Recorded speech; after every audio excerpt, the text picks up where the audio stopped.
사랑에는 무엇이 필요한가요? 5번째 시간 말씀을 나누도록 하겠습니다. 우리가 잘 아는 아프리카의 의료 선교사였던 리빙스턴 선교사님이 하나님의 부름을 받았습니다. 그러자 그곳 원주민들이 너무 안타까워서 묘비에다가 비석을 만들어서 묘비를 만들었는데요, 그곳에 이렇게 적었다고 합니다. 당신이 오기 전 우리는 어둠이었습니다. 그러나 당신이 떠난 지금 우리는 빛이 되었습니다. 여러분, 너무나 멋있는 말 아닙니까? 리빙스턴 이 선교사님이 오기 전에는 어둠이었다는 것입니다. 먹을 것, 마실 것, 즐길 것, 그런 거 다 있었지만, 그러나 뭔가 모르게 인생의 허무와 절망을 안고 그렇게 바둥바둥 살아가던 그들이 리빙스턴 선교사님을 통해 은혜를 받고 복음을 접하고 사랑을 경험하면서 그들은 이제 빛된 모습으로 살아가게 되었다는 것입니다.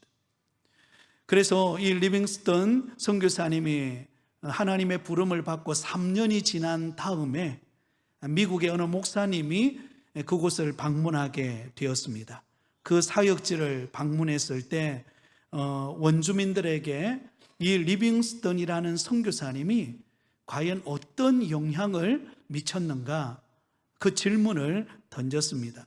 그러자 놀랍게도 그 원주민들은 이렇게 대답을 했다고 합니다. 우리는 그가 우리에게 무슨 말을 했는지, 그가 우리에게 어떤 일을 해주었는지 잘 생각나지 않습니다. 그러나 이것 한 가지만큼은 우리가 분명히 기억합니다. 그는 우리를 진실로 사랑했습니다. 진심으로 사랑한 것, 그 따뜻함, 그 사랑받은 것, 그거는 잊지를 않았다라는 것입니다. 여러분, 그렇습니다. 이 리빙스턴 선교사님은 이 복음을 전하는 것과 더불어 그 원주민들에게 진정한 사랑을 표현했고, 또 그 사랑을 통하여 그들의 삶을 변화시키는 놀라운 은혜를 허락해 주었습니다. 오늘 이 자리에 예배드리는 저를 포함하여 우리 모든 성도님들도 언젠가는 하나님의 부르심에 부름받게 될 것입니다. 주님 부르시면 우리는 이 땅의 모든 짐을 벗고 천국에 들어가게 될 것입니다. 그렇다면 우리가 하나님께 부름받았을 때 저와 여러분의 묘비에는 무엇이라고 적혀 있으면 좋겠습니까? 이렇게 적으면 어떨까요? 여기에 하나님을 사랑하는 자, 교회를 사랑하는 자, 이웃을 사랑하는 자가 평안히 잠들다. 여러분, 이런 아름다운 묘비에 저와 여러분의 고백이 담겨져 있기를 원합니다. 자, 오늘 이 시간에는 사랑에는 무엇이 필요한가요? 15가지 덕목 가운데 마지막 3가지 덕목의 말씀을 함께 나누기를 원합니다. 가장 먼저 첫 번째로는 사랑은 모든 것을 믿으며입니다. 한번 따라하겠습니다. 사랑은 모든 것을 믿습니다. 네. 자, 여러분, 사랑과 미움은 반대죠, 그죠? 사랑은 상대방의 모든 것을 믿게 만듭니다. 근데 미움은 상대방의 모든 것을 의심하고 불신하게 만듭니다. 그래서 관계가 깨어져 있거나 어떤 어려움의 환경에 탁 놓여져 있으면요, 상대방을 믿어주기보다 의심하고 불신하고 만족하지 못하는 모습, 그게 바로 미움입니다. 그러나 사랑은 최악의 상황에서 상대방의 최선을 생각합니다. 그러나 반대로 미움은 최선의 상황에서 상대방의 최악을 생각하게 만드는 것, 그것이 바로 미움입니다. 마태복음 9장에 보면 예수님께서 중풍병자를 고쳐주신 사건이 기록되어 있습니다.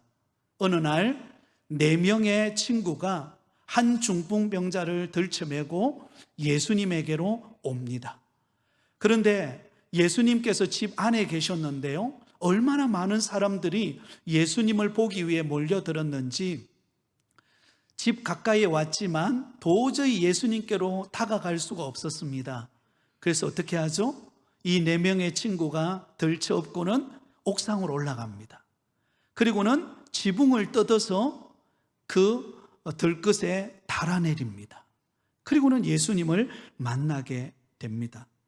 그때 여러분, 예수님께서 그 중풍병자 환자와 그 친구들을 보면서 얼마나 기뻐했는지, 작은 자야 안심하라, 내 죄 사함을 받았느니라.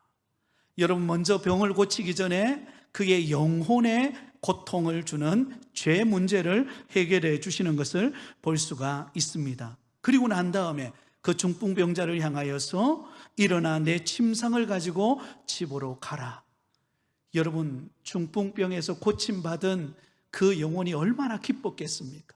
죄 사함의 은혜, 육신의 질병의 고통으로부터 자유함을 받는 그 감격, 그 기쁨, 그 놀라운 은혜를 경험하고 그는 집으로 돌아가려고 합니다. 그런데 여러분, 그곳에 서기관들과 바리새인들이 있었어요. 서기관들이 속으로 이런 생각을 합니다. 예수님을 향하여, 과연 이 사람이 무엇이기에 신성을 모독하도다. 왜냐하면 당시 죄 사함의 은혜를 베풀 수 있는 분은 오직 하나님 한 분밖에 없었기 때문입니다. 그런데 예수님이 그 중풍병자의 내 죄 사함을 받았느니라 하신 그 말씀을 하시는 것을 보고 여러분, 서기관들은 속으로 생각하기를, 하나님이 하실 수 있는 일을 저 예수라는 사람이 해? 신성 모독죄다, 이렇게 생각했습니다. 그러자 예수님께서 그들을 향하여 말합니다. 너희가 어찌하여 마음에 악한 생각을 하느냐. 자, 여러분, 똑같은 상황에 지금 놓여 있습니다. 들것에 의해서 꼼짝달싹하지 못하는 중풍병자가 예수님에게로 왔을 때 예수님은 그 모습을 보고 너무 사랑스럽고 너무 감격해서 내 죄사함을 받았느니라, 일어나 내 침상을 가지고 집으로 가라라고 명령하고 그를 고쳐주셨지만, 그곳에 있던 서기관들은 오히려 예수님을 향하여 비난하는 생각으로 신성모독죄다, 어떻게 그렇게 생각하며 여러분 정죄할 수 있을까요? 예수님은 그 중풍병자를 사랑했지만 서기관은 예수님과 중풍병자를 사랑하지 않았기 때문입니다. 정죄의 대상으로 본 거예요. 그게 차이점입니다. 그러므로 여러분, 사랑이란 최악의 상황에서 최선을 바라보고 믿는 것, 이것이 사랑인 줄 믿습니다. 미움이란 최상황의 상황에서 최악을 생각하는 모습, 여러분, 이게 미움이라는 것입니다. 그러므로 저와 여러분의 마음속에 진정한 사랑으로 충만해지시기를 예수님의 이름으로 축원드립니다. 여러분, 제자들을 향한 예수님의 마음이 언제나 변함이 없었어요. 제자들을 끝까지 믿어줍니다. 사실 예수님의 수제자였던 시몬 베드로, 예수님을 모른다고 여러분 3번이나 부인하고 그가 도망가지 않습니까? 근데 예수님은 변함없이 끝까지 여러분 그 베드로를 사랑하는 마음을 변함없이 끝까지 사랑하면서 그에게로 다가가서 그를 위로하고 또한 주님이 쓰시는 사람으로 세워가는 것을 볼 수가 있습니다. 여러분, 사랑이란 믿어주는 것입니다. 아내를 믿어주고, 남편을 믿어주고, 성도를 믿어주고, 동료를 믿어주는 것, 여러분, 이것이 사랑임을 잊지 않기를 바랍니다. 당시 고린도 교회 안에는 사랑이 부족했습니다. 그래서 누군가가 실수하고 누군가가 조금 부족한 모습을 보이면 그 가만두지 않았습니다. 덜 추원해 가지고는 여러분 그것을 가지고는 험담거리를 만들어서, 그리고는 상처를 주고 아픔을 주고 문제거리를 만들고 끼리끼리 모임을 갖고 하는 이런 사랑을 잃어버린 행태를 보이게 되었습니다. 그러나 여러분, 오늘 본문에 보세요. 진정한 사랑이란 믿어주는 거예요.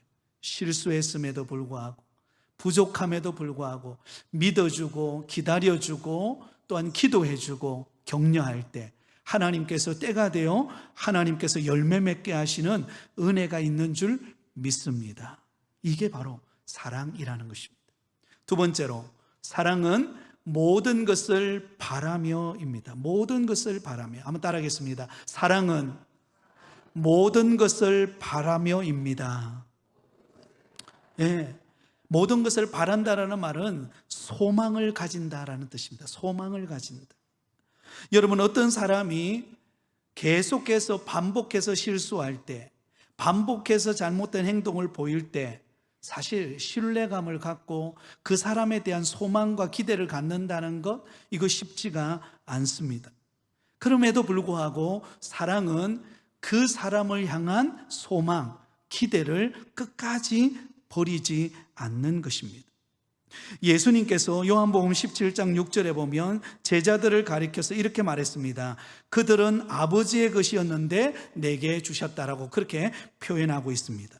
여러분, 예수님께서 제자들을 하나님께서 나에게 주신 소중한 선물로 생각했습니다.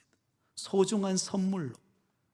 그러니까 하나님께서 그 제자들을 예수님에게 맡기셔서 예수님을 통하여 그들이 배움을 입고 또 그들이 앞으로 장차 예수님이 행하신 일들을 그들이 본받아서 그 일을 감당할 사람들로 하나님이 붙여주신 것에 대해서 소중한 선물로 생각하고 그들을 대했다는 것입니다. 다시 말하면 그들을 향한 희망을 버리지를 않았습니다. 자, 조금 전 이야기를 다시 한 번 더 돌아가 보겠습니다. 요한복음의 마지막 장인 21장에 보면 가슴 뭉클한 이야기가 나오죠. 바로 예수님을 부인하고 떠났던 시몬 베드로가 갈릴리 바닷가로 가서 그곳에서 다시 물고기 잡는 장면이 나옵니다. 물고기 잡는 장면. 자, 여러분, 예수님께서 베드로에게 이미 미리 말씀하셨습니다. 네가 다 굴기 전에 나를 3번 부인할 것이다. 시몬 베드로는 자신감이 있었죠. 예수님, 다른 사람은 다 부인해도 나는 예수님을 부인하지 않을 것입니다. 끝까지 예수님 붙잡고 갈 것입니다. 근데 웬걸요? 예수님이 고난받고 십자가에 못 박히러 잡혀가는 그 순간 예수님을 모른다고 여종 앞에서 3번이나 부인하게 됩니다. 참 어떤 면 인간적으로 보면 어떻게 참 수제자가 될 수 있었을까, 이런 생각이 들 만큼 참 예수님 입장에서 볼 때는 안타까운 모습이었죠. 그리고 여러분, 시몬 베드로가 도망을 가서 나중에는 예수님이 부활하셨다는 사실을 소식을 들었음에도 불구하고 어디로 갑니까? 갈릴리 바닷가로 가서 그곳에서 물고기를 잡습니다. 근데 예수님은요, 그의 곁으로 다가오세요. 그리고는 그 해변가에서 조반을 준비하시고, 그리고는 시몬 베드로에게 묻습니다. 요한의 아들 시몬아, 내가 이 사람들보다 나를 더 사랑하느냐? 예수님이 물으세요. 그래서 베드로가 말하죠. 주께서 아시나이다. 그때 예수님이 하신 말씀이 무엇입니까? 내 어린 양을 먹이라. 내 어린 양을 먹이라는 말은 바로 이제 잃어버린 영혼에게로 가서 복음을 전해서 그 영혼들에게 하나님의 말씀을 전하고 그들을 살리는 일을 감당하라라는 것입니다. 자, 지금 베드로의 입장에서 볼 때는 어때요? 이미 모든 소망과 기대가 다 무너졌습니다. 베드로는 이제 물고기나 잡으면서 내 마지막 여생을 보내야 되겠다. 소망도 잃고 비전도 잃고 모든 걸 다 잃어버린 상태예요. 그런데 여러분, 그 시몬 베드로를 향한 하나님의 기대, 우리 주님의 기대와 소망은 변함이 없었습니다. 그래서 그의 곁에 다가가셔서 물은 것입니다. 요한의 아들 시몬아, 네가 이 사람들보다 나를 더 사랑하느냐? 그렇다면 내 양을 먹이라. 내 양을 치라. 3번 말씀하십니다. 그를 향한 기대, 소망을 다시금 일깨워 주시죠. 그래서 여러분, 오순절 마가다락방에 성령을 받은 시몬 베드로는 완전히 그의 삶이 달라집니다. 예수님을 부인하고 떠났던 그가 오순절 성령 강림 사건을 경험하고 난 다음부터는 담대하게 나가서 복음을 전하고 예수 그리스도의 십자가를 전하고 하나님의 놀라우신 복음의 능력을 선포합니다. 무슨 일이 일어납니까? 3,000명이 회개하고 돌아오고 5,000명이 회개하고 돌아오고 놀라운 구원의 역사가 일어나는 것을 볼 수가 있습니다. 우리 주님의 기대가 여러분 계속되었다는 거죠. 주님은 시몬 베드로를 버리지 않으셨어요. 주님 베드로를 향한 기대와 소망을 변함없이 가지고 있고 그 기대를 통하여 시몬 베드로가 하나님 앞에 쓰임받게 되었던 것입니다. 사랑하는 성도 여러분, 우리를 향한 주님의 기대는 변함이 없는 줄 믿습니다. 때로는 우리가 실수하고 넘어지고 아이고 내가 뭘 할 수 있겠나? 아니에요. 주님은 변함없이 우리 곁에 다가오셔서 내가 너를 사랑한다, 내가 너를 축복한다, 그리고 내가 너와 함께 하나님의 일을 감당하게 할 거다라는 확신을 우리에게 주시는 줄 믿습니다. 그럼 여러분, 우리는 그 주님이 우리를 향한 소망과 기대를 우리가 주님이 포기하지 않는다면 우리가 포기할 이유가 뭐가 있습니까? 우리도 나를 향한 소망과 기대를 가지시기 바랍니다. 그리고 다른 사람을 향한 그 소망의 마음을 담아서 기도하며 축복하는 믿음의 성도들이 되기를 예수님의 이름으로 축원드립니다. 사도행전 18장에 보면 사도 바울이 제2차 전도여행할 때에 고린도에 이르게 됩니다. 고린도 교회에서 1년 6개월 동안 사역을 하게 되죠. 오늘 바로 고린도전서가 사도 바울이 고린도 교회에 보낸 편지인데요, 거기에 보면 밤에 주께서 환상 가운데 바울에게 나타나셔서 이렇게 말씀하셨어요. 사도행전 18장 9절 10절 이렇게 말씀하셨습니다. 밤에 주께서 환상 가운데 바울에게 말씀하시되 두려워하지 말며 침묵하지 말고 말하라. 내가 너와 함께 있음에 어떤 사람도 너를 대적하여 해롭게 할 자가 없을 것이니 이는 이 성 중에 내 백성이 많음이라 하시더라. 자, 여러분, 고린도 교회의 환상을 통해서 사도 바울을 그곳에 보내면서 두려워하지 말고 침묵하지 말고 복음을 전파하라고 하면서 하나님께서 그 고린도에 대한 놀라운 기대의 메시지를 주세요. 그게 무엇인가? 이 성 중에 내 백성이 많음이니라 하시더라. 이 고린도라고 하는 도시에 예수님을 믿고 변화되어서 하나님의 택한 자녀가 될 사람들이 많다라는 것입니다. 여러분, 실제로 고린도 교회가 사도 바울을 통해서 복음을 듣고 세워졌지만 그 고린도 교회 안에는 여러 가지 많은 문제들이 있었습니다. 그래서 고린도 교회 안에는 여러 가지 분쟁의 문제, 또 여러 가지 성적인 문제, 여러 가지 제사 우상 숭배와 관련된 문제, 수없이 많은 문제거리가 존재했던 교회가 고린도 교회예요. 그런데 하나님은 그런 문제 많은 고린도 교회를 향한 기대를 버리지 않으셨다는 것입니다. 이 성 중에 내 백성이 많음이니라. 사도 바울을 통하여 그런 비전과 그런 소망을 안고 이 고린도에서 복음을 전파하고 그곳에서 목회하고 사역하도록 하나님께서 은혜를 베풀어 주셨다는 것을 알 수가 있습니다. 사랑하는 성도 여러분, 그러므로 우리는 다른 사람들을 대할 때에 우리의 기준으로 다른 사람을 평가하고 함부로 대하는 것이 아니라 하나님이 그 사람을 향한 기대와 소망이 있음을 바라보고 우리는 소망을 담아서 바라볼 수 있는 믿음의 눈이 열리기를 바랍니다. 네, 여러분, 한 사람 한 사람이 얼마나 귀하고 소중한지 몰라요. 저는 주일날 오전에 예배 드릴 때에 중간에 우리 찬양대가 찬양을 하잖아요. 할렐루야 찬양대가. 그럼 제가 옆에서 이렇게 보면서 한 분 한 분의 얼굴을 다 이렇게 봅니다. 여러분들은 안 보는 것처럼 보이지만 제가 다 봐요. 쫙 보면서 한 분 한 분의 그 모습 속에서 너무나 그 은혜가 가득한 그 모습을 보면서 막 기대가 되고 소망이 되는 그 마음을 하나님 제게 주세요. 그리고 난 다음에 말씀을 전하도록 제 마음에 그런 감동을 주는 것을 느낍니다. 지금도 마찬가지예요. 가끔씩 우리 성도님들 가운데 예배 드리고 말씀 듣다가 주무시는 분이 계세요. 그렇습니다. 믿습니다. 아멘. 할렐루야 하시는 분도 계세요. 뒤로 이렇게. 그래도 그 모습이 아름다워요.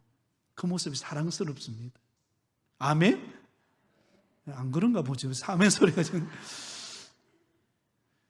한 분 한 분을 향한 하나님의 기대가 있습니다. 아멘. 여러분, 한 분 한 분을 향한 소망이 있어요. 주님이 우리를 그렇게 보신다면 우리도 그렇게 바라보는 눈이 필요합니다. 사실 나 자신만 가만히 지켜보세요. 나 자신만 보더라도 어떻습니까? 늘 반복해서 실수하고, 늘 참 부족하고, 휴대폰 놔두고 돌아서서 휴대폰 어딨나 그러고, 그죠? 수도 없이 우리의 연약함과 우리의 모습, 연약하고 부족한 모습을 발견합니다. 그럼에도 불구하고 하나님은 나를 향한 기대를 포기하지 않았어요. 나를 통하여 하나님은 역사하시고 우리 부곡교회를 세워가시고 믿음으로 동력해 가게 하시는 하나님의 섭리가 있는 줄 믿습니다. 그러면 여러분, 우리 부곡교회에 속해 있는 모든 성도들은 한 분도 소중하지 않는 분이 없어요. 다 소중한 거예요. 다 귀한 것입니다. 한번 따라하겠습니다. 우리 교회의 모든 성도는 다 소중합니다. 다 소중해요. 다 소중해요. 그리고요, 다 연결되어 있습니다. 다 연결되어 있어요. 그리스도의 몸은 다 연결되어 있습니다. 여러분, 우리 몸에도 보면 눈이 있고 코가 있고 손이 있고 발이 있고 다 모양이 다르지만 하나로, 한 몸으로 연결되어서 내 몸이 움직여 가듯이 교회도 마찬가지입니다.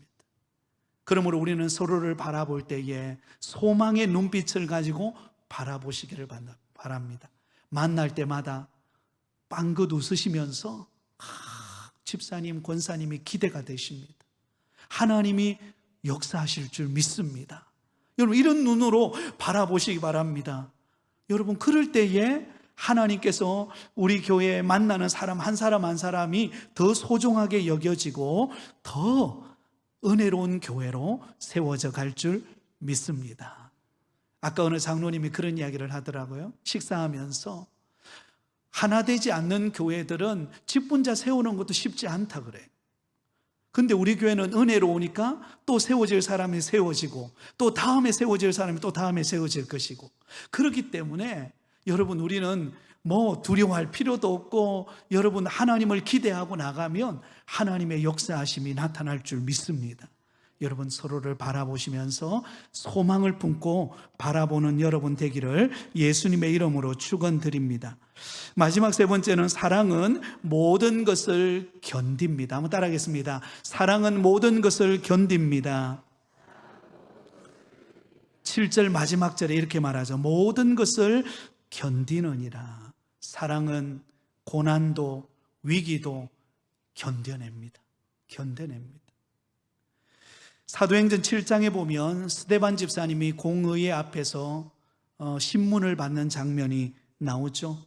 사실 스데반 집사님은 그 자신을 신문하는 그 사람들을 바라보면서 너무 안타까우니까 그들에게 복음을 전합니다. 근데 그들은 복음을 받아들이는 것이 아니라 도리어 여러분, 이 스데반 집사님을 모함하고 돌로 치려고 합니다. 얼마나 고통스러운 상황입니까? 그런데 스데반 집사님이 끝까지 견뎌냅니다. 그리고는 마지막으로 이렇게 기도해요. 주여, 이 죄를 저들에게 돌리지 마옵소서. 돌팔매질을 당하는 순간 속에서도 여러분, 그들을 향한 용서의 마음을 가지고 여러분, 그들의 죄를 용서해 달라고 하나님 앞에 간구하는 그 견뎌내는 믿음의 모습을 우리에게 보여줍니다. 사도 바울도 복음을 전하는 가운데 수많은 위기와 고난을 경험합니다. 그러나 그것을 견뎌내요. 고린도후서 11장 23절에서 27절까지 말씀을 보면 여러분, 사도 바울이 어떤 고난을 견뎌내는가가 나옵니다. 우리 같이 한번 읽어볼까요? 시작. 그들이 그리스도의 일꾼이나 정신없는 말을 하거니와 나는 더욱 그러하도다. 내가 수고를 넘치도록 하고 옥에 갇히기도 더 많이 하고 매도 수없이 맞고 여러 번 죽을 뻔하였으니 유대인들에게 40에서 하나 감한 매를 5번 맞았으며 3번 태장으로 맞고 1번 돌로 맞고 3번 파선하여 일주야를 깊은 바다에서 지냈으며 여러 번 여행하면서 강의 위험과 강도의 위험과 동족의 위험과 이방인의 위험과 시내의 위험과 광야의 위험과 바다의 위험과 거짓 형제 중에 위험을 당하고 또 수고하며 애쓰고 여러 번 자지 못하고 줄이며 목마르고 여러 번 굶고 춥고 헐벗었노라. 사도 바울이 복음 전할 때에 편안하게 그렇게 복음 전한 것 아닙니다. 수많은 고난과 위기와 고통 속에서 복음을 전하여 하나님의 교회들을 세워갔습니다. 그 고난을 견뎌낸 거예요. 왜? 사랑하기 때문에. 이 복음이 그들의 영혼을 살리는 것인 줄 알고, 여러분, 그들을 사랑하는 마음으로 복음을 전할 때 다가오는 그 어떤 어려움과 고난도 이겨내었기 때문입니다. 히브리서 11장을 보면 우리는 믿음장이라고 말합니다. 히브리서 11장 35절 이하에도 보면 그때도 어떤 고난을 이겨내었는가를 이렇게 소개하고 있습니다. 히브리서 11장 35절 이하입니다. 같이 읽습니다. 여자들은 자기의 죽은 자들을 부활로 받아들이기도 하며 또 어떤 이들은 더 좋은 부활을 얻고자 하여 심한 고문을 받되 구차히 풀려나기를 원하지 아니하였으며 또 어떤 이들은 조롱과 채찍질 뿐 아니라 결박과 옥에 갇히는 시련도 받았으며 돌로 치는 것과 톱으로 켜는 것과 시험과 칼로 죽임을 당하고 양과 염소의 가죽을 입고 유리하여 궁핍과 환난과 학대를 받았으니 이런 사람은 세상이 감당하지 못하느니라. 그들이 광야와 산과 동굴과 토굴에 유리하였느니라. 여러분, 초대교회 성도들이 믿음을 지키고 복음을 붙들 때에 그들에게 다가온 수많은 고난과 어려움이 있었습니다. 그런데 그것을 견뎌내요. 이런 사람은 세상이 감당하지 못하느니라. 그것을 견뎌내는 믿음의 사람, 그것을 견뎌내므로 오늘 우리에게 이 복음이 전해지고 우리도 이 복음을 통하여 우리는 구원받고 믿음으로 주를 섬기며 살아가고 있다는 사실을 우리는 잊지 말아야 할 줄 믿습니다. 그러면 여러분, 사랑은 견디는 것입니다. 자, 사랑의 시작은 무엇이었습니까? 사랑은 오래 참고. 사랑의 맨 마지막 뭐예요? 사랑은 모든 것을 견디느니라. 여러분, 견디고 오래 참고 인내하는 것입니다. 그러면 하나님께서 마침내 열매 맺는 결과를 우리에게 주실 줄 믿습니다. 말씀을 맺겠습니다. 오늘 사랑의 마지막 덕목 3가지를 나누었습니다. 사랑은 모든 것을 믿어줍니다. 사랑은 모든 것을 바라며 소망을 갖습니다. 사랑은 모든 것을 견딥니다. 이런 사랑의 삶을 살아가는 저와 여러분이 되기를 예수님의 이름으로 축원드립니다.